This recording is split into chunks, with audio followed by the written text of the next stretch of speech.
Welcome to this episode of On Finding Peace, brought to you by Lifesjourney Life Coaching.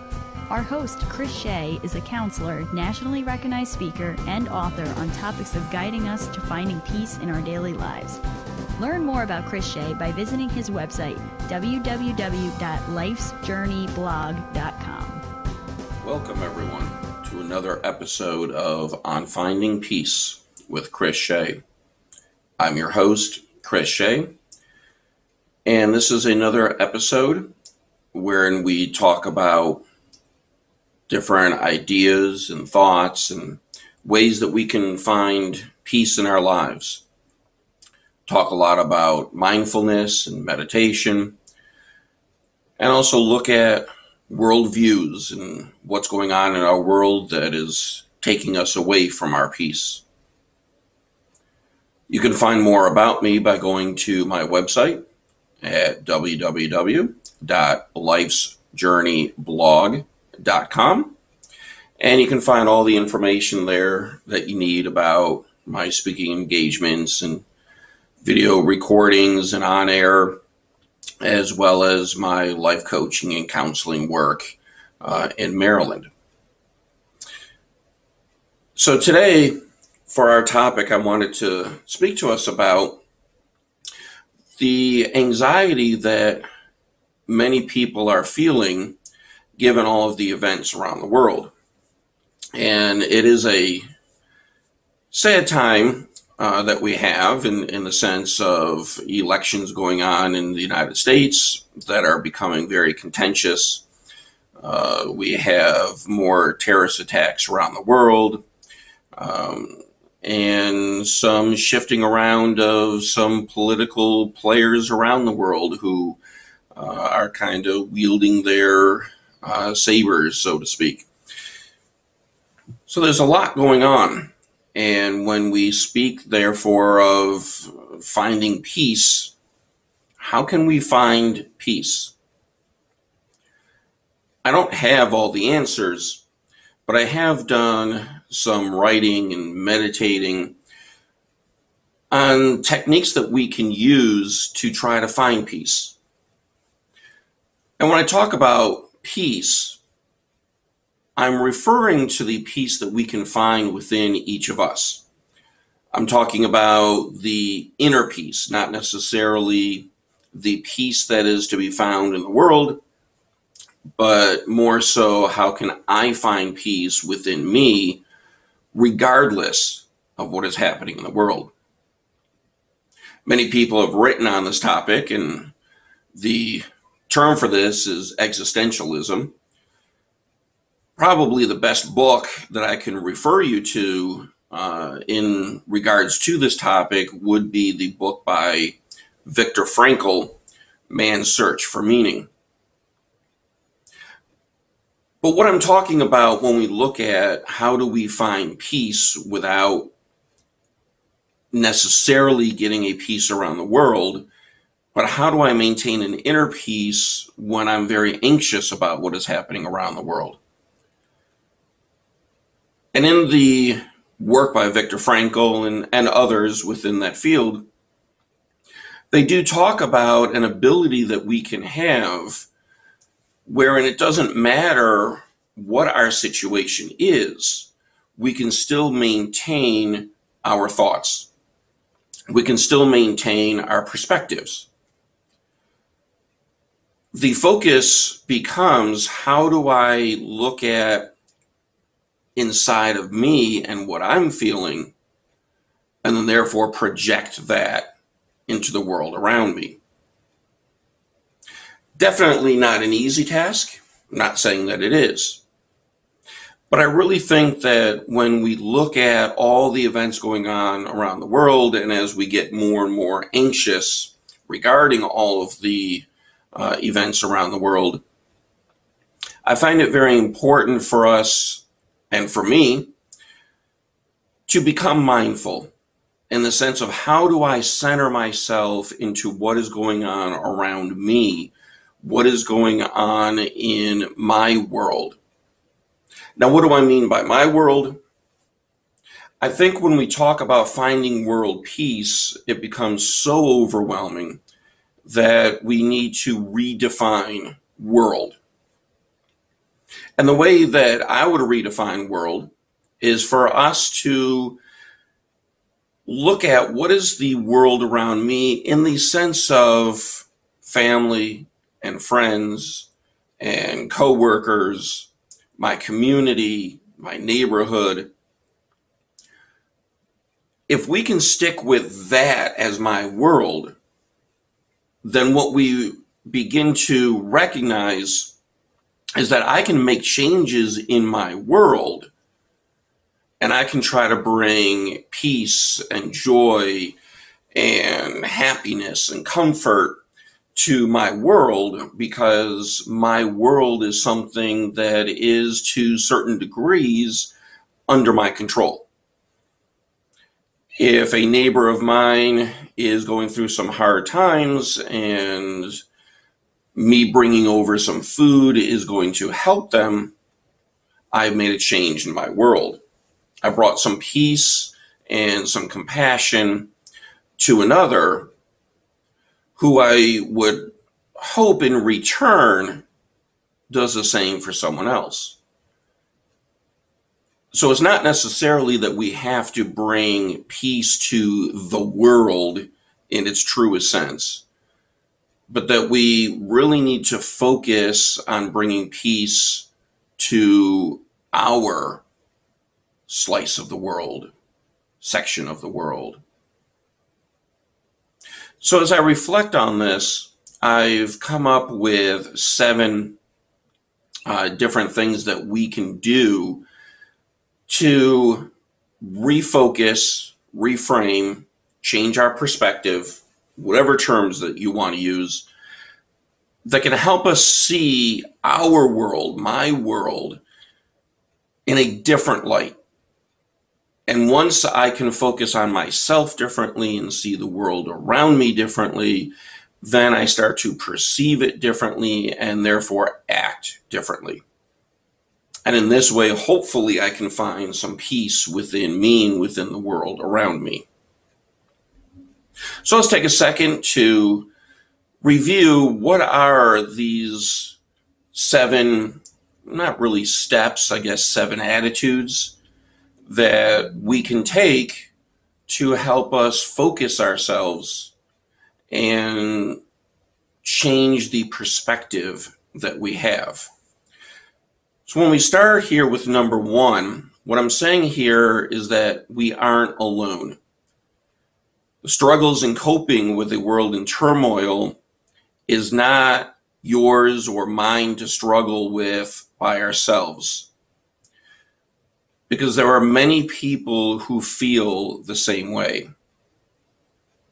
So we need to seek out others who feel as we do, so that instead of complaining or living in a feeling of despair, all of us can work together on practical solutions to the problems. Number 2, we aren't victims.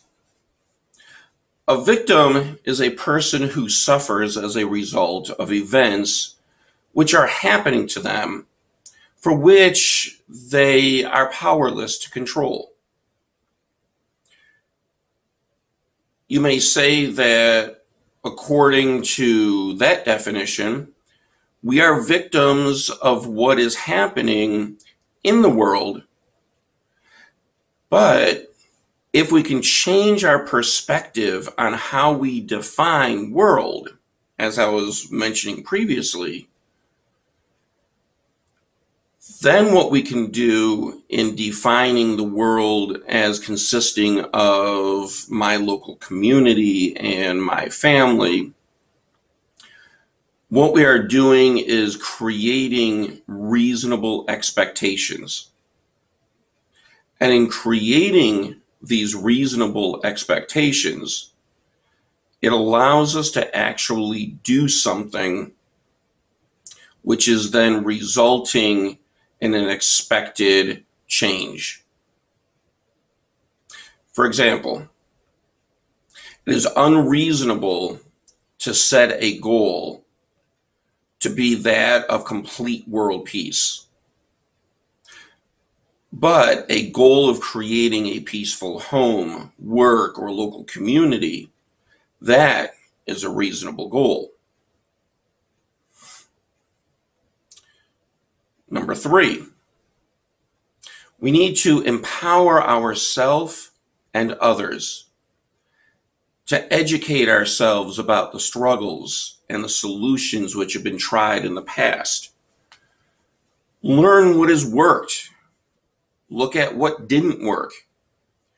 Maybe in our studies try to figure out why didn't it work, and what maybe can we do different to make some of the solutions of the past actually work. We can use ourselves and others to find and obtain resources that we need to carry out our goal of learning about the past. And that it's our ability to work with others where we can find a workable solution to problems. When we find workable solutions to problems, we remove the label of victimhood and we replace that label with survivor. And although we need to be educated about the issues, it's also important to keep a balance, allowing for some news-free time. Number 4, regain your power. Once we realize that we are not powerless, and nor are we victims, our desire to implement a change brings about a renewed strength and optimism. So we need to recognize the power and strength that each of us has individually and that we have as a group to find creative ways of using our power for the good. We don't want to let the power itself take over, for that will only make us feel invincible. But in reality, what we want to do is use that power to recognize that we will not always make the proper decisions. Yet knowing how to learn from our mistakes, that is a sign of strength. For the knowledge that we can gain from the mistakes that we make will help us to avoid those similar mistakes in the future. Which brings us over to number 5. Focus our energy. So as I previously mentioned, our power and abilities are limited. So we need to wisely focus our energy on those tasks which we can complete, and not focus our abilities on those tasks that we know are impossible for us to complete. For no one person or even group of people can do everything. Number 6, empathy. For as we learn about the issues which are affecting the world, we begin to realize that many of our problems originate with people not understanding each other. Most of us tend to view the world from our own perspective and our own histories. But in doing that, we fail to recognize that those with whom we may disagree are also viewing the world from their perspective and their history. So I really believe that finding solutions to our problems presupposes that all of us agree on the nature of the problem. When we look at empathy, trying to understand the feelings of others, we can then place ourselves in the shoes of another. In doing this, that provides us a deeper understanding of the concerns of others. So by viewing the world through another person, another culture, another belief's eyes, we can be better informed and therefore be better prepared to find and carry out our solutions. Now, empathy does not mean that I agree with another's opinion. Empathy only means that I am able to view another's opinion in a similar way in which they view that opinion themselves. And finally, number 7, self-care. We need to recognize that to accomplish all that we would want to accomplish means that we may end up draining and wearing ourselves out. But what we also need to recognize is the need for self-care. We need to take time for ourselves. We need to keep the bonds with our family and our friends. It's important for us, even in these anxious times, to find activities or hobbies which don't relate to the work at hand, and also to spend time in meditation and quiet so that we can focus ourselves. I really believe that if we can do all of this, our perspective will be changed, and in that change of perspective, we can see what we can do so as to make a difference in the world, but a difference in my world, a difference in my family, my community, my neighborhood, my workplace, my school. I hope you can take some of this encouragement with you and begin to look differently within yourself and bring other people with you, so that what is happening in the world doesn't have to bring us anxiety, but rather what is happening in the world can bring us opportunities. Opportunities for solutions, opportunities for us to shine. So I encourage all of us to find those opportunities when we ourselves can create an inner peace such that we have the ability to share that with the people around us. Again, I encourage you to check out my website, www.lifesjourneyblog.com. And if you have any suggestions for future topics, comments on this topic, please feel free to use social media and make your comments. I'm grateful for all of you who are listening, and I hope that all of you have a very mindful day. Thank you for listening to this episode with Chris Shea. Learn more about Chris Shea by visiting his website, www.lifesjourneyblog.com.